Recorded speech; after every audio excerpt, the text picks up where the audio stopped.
We're headed to the 4700 block of Caseyville that has been identified as a trouble spot. We're heading to 4 block, a violent stretch of Caseyville Road in Washington Park. To be able to be truly effective, I need additional manpower. Our guide is Police Chief Aubrey Keller, a former deputy chief in East St. Louis who came out of retirement to help Washington Park. They killed my baby boy. When we get there, the chief is approached by a murder victim's mother. Her son was killed right here 2 years ago. I cannot let go of this right here because I am broke. They have broke me. Who broke you? Look, the whole vicinity, because look, they know what's going on, and look, won't nobody say nothing. There are a lot of mothers like her in Washington Park. In 2011 alone, there were 11 murders in this impoverished village of 4,100 people. That's 1 killing for every 370 residents, a murder rate that was 8 times higher than the city of St. Louis had that year. Police won't do nothing. Come on now. But they say they still looking for them. You're not looking for them. Tell him one time and don't tell him again. The Washington Park Police Department is overwhelmed by the violence and severely underfunded to fight it. Right now he ain't under arrest. During a typical week, the village doesn't even have 2 cops on the streets for every shift. Several officers have been prosecuted for misconduct in recent years. Others avoided criminal charges, but are the frequent targets of complaints. The headquarters is in a rundown building that had rotting garbage piling up behind it during the heat of the summer. Officers are paid as little as $12 an hour to serve and protect in one of the most violent communities in America. Are you confident in your police department, the officers who serve this community? Well, I'm confident in the oath we take, and my prayer is that all of the officers, they hold that sacred. Now Chief Keller, on the job for only a few months, says it's time for this broken community to admit that it can't protect itself. I don't think it's feasible to continue as a police department providing patrol services that are inadequate to the community. And that calls for me to recommend the dissolution of the police department. The problems facing Washington Park are shared by many other small, poor communities in the St. Louis area. Prepare to copy 1028. You gotta respect them, man. Contraband found in the vehicle. Where cops are paid little to dodge bullets and save lives in what some prosecutors call war zones. It's a 45 and it's in between your eyes. Right next to Washington Park in the village of Brooklyn. No guns or anything in here? Cops are always looking for the gun. All right. Sir, I got a gun right here on my right. I know you got a gun. Hey, get on the ground. Oh, man, hands to your side. Time is 1 a.m. Last month, we followed Brooklyn police. Every element possible is coming to Brooklyn. On their most dangerous shift. Make sure all the lights and sirens are together. All equipment is active. Everybody's cool. All right. Let's do it, man. Let's get out here. Overnights on weekends, the clubs in the small village of less than 700 residents draw thousands of partiers from all over the metro area. Don't make our job any harder. Just please sit in the vehicle and remain quiet. The violence is out here. You know, they're out here, they're robbing people. You know what I mean? They catch you coming from your vehicle. They catch you walking to your vehicle. You know, they'll come put a gun up to you and try to take your car and just take whatever you have. Brooklyn Police Chief Tony Tomlinson says his officers take up to 15 guns a month off the streets. Suspended. Typically in traffic stops late at night near the clubs. If someone was to fire one of these weapons with all the people that are downtown Brooklyn on a Friday or Saturday night, the effects of that could be catastrophic. Like a airplane. Go ahead and cuff him. Some of those weapons were connected to other crimes.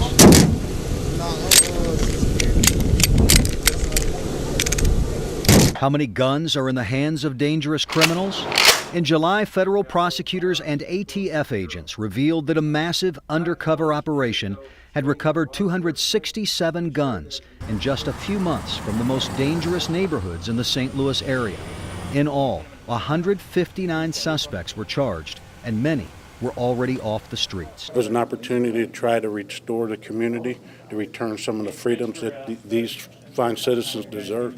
The stunning amount of guns in the hands of criminals willing to use them also poses a constant threat to police. A recent report by the FBI found 72 American law enforcement officers were murdered in 2011. 2 out of 3 were killed with handguns. During the last decade, 10 cops and a deputy U.S. Marshal were gunned down in the St. Louis area. Many of them were ambushed.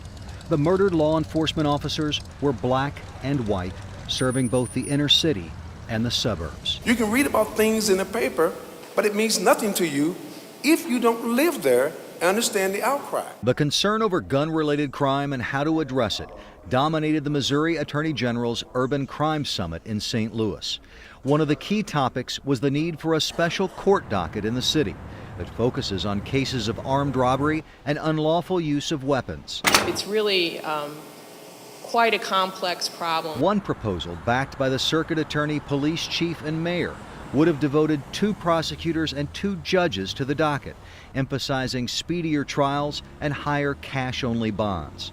The cases would have been tracked in detail by UMSL criminologist Rick Rosenfeld.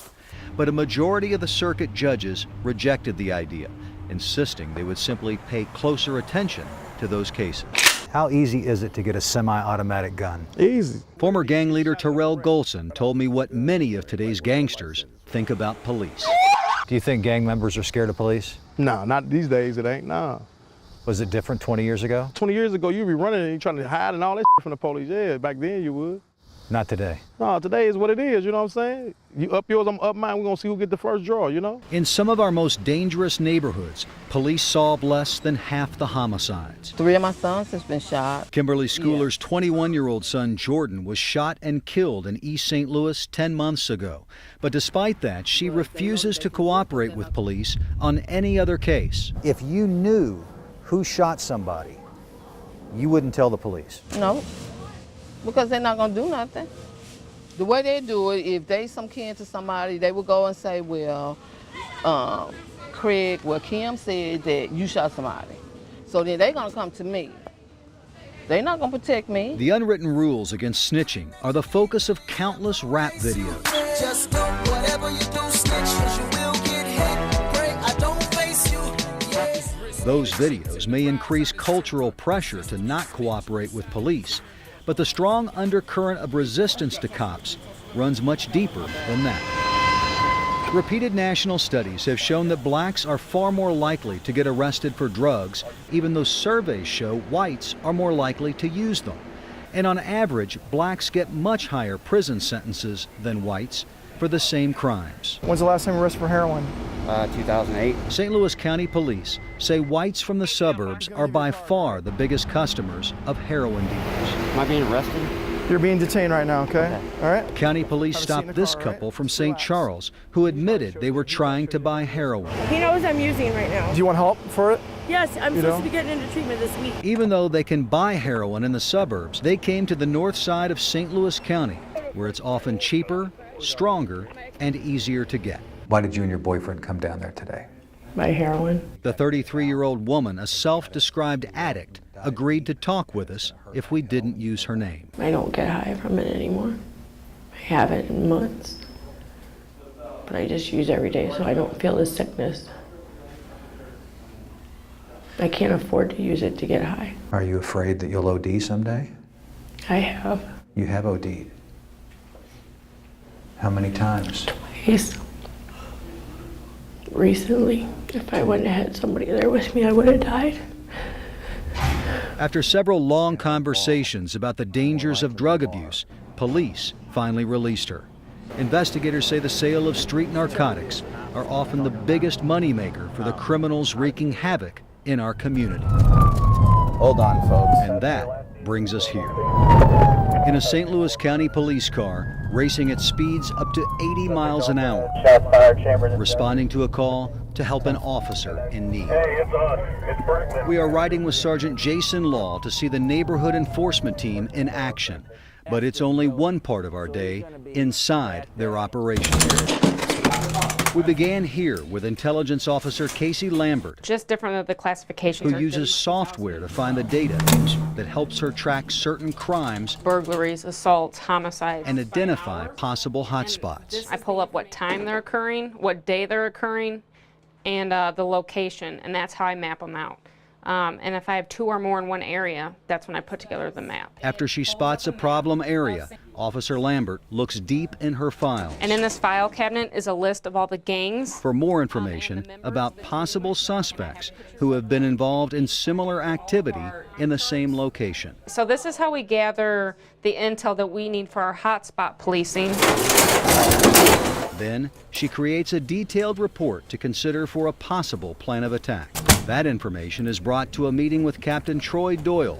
The focus is on following burglaries One burglary occurred at 1900 hours. that may be connected with illegal drug activity. Police keep telling us that drug dealers and users are often involved in other crimes. Do we got any known burglars and those coaches that you mentioned that's currently wanted for burglary? Yes. If he's out there, I'd like to lock him up. After the meeting, Sergeant Law brings the plan to the neighborhood enforcement team officers. You guys ready to go out? Good. All righty. When you combine crime fighting driven by data with a focus on building relationships with the community, 30 years of infestation in our communities to get us to the point where we at now. then flooding police into hotspots, What you guys got going on there? you can have a dramatic impact on crime. Okay, we're good. St. Louis County Police say crime is down almost 40% since they took over policing in Jennings 2 years ago. Baby's all right. Nobody's in the house. And in St. Louis City, murders have plunged 31% in the last 6 years. Violent crime overall has also fallen dramatically. One of the keys has been focusing large numbers of police on smaller areas that have much higher rates of murder and gun-related crime. It's called hotspot policing. No other policing strategy is as effective in reducing crime, violent and some types of property crime, as the hotspot strategy. Where's everybody at? You got somebody on containment back there? They're coming around. Can we afford to do it enough to cut violent crime in half in these hotspots? My sense is yes, we can. But what happens when the cops are crooks? Did you commit fraud, Larry? Negative, sir. Can I read the warrant to you? Why were you arrested today? Prosecutors have charged cops throughout the region with a variety of crimes over the years.